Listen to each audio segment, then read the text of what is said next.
Hello everybody, we're glad to welcome you on the HardReset.Info YouTube channel, and today we would like to demonstrate that you can download Twitch clips. So first of all, let's make one. So let's say I will make a clip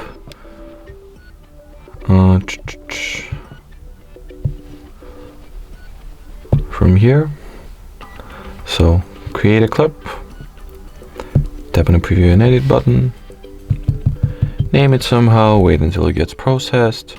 Once this publish button becomes active, we'll just go ahead and publish this clip.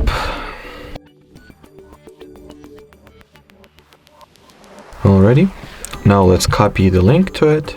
After that, open any browser that you'd like. We'll need to use the third-party service for the download itself. So the website that I'm going to use is called clipper.xyz. So let's visit it. In here at the input field, pass the link to this clip that we've just created. And in here, choose what quality you would like to download the clip in, well, what FPS count, and then tap on the download button. Alrighty, so that will be it. Thanks for watching, thanks for your attention, and bye-bye.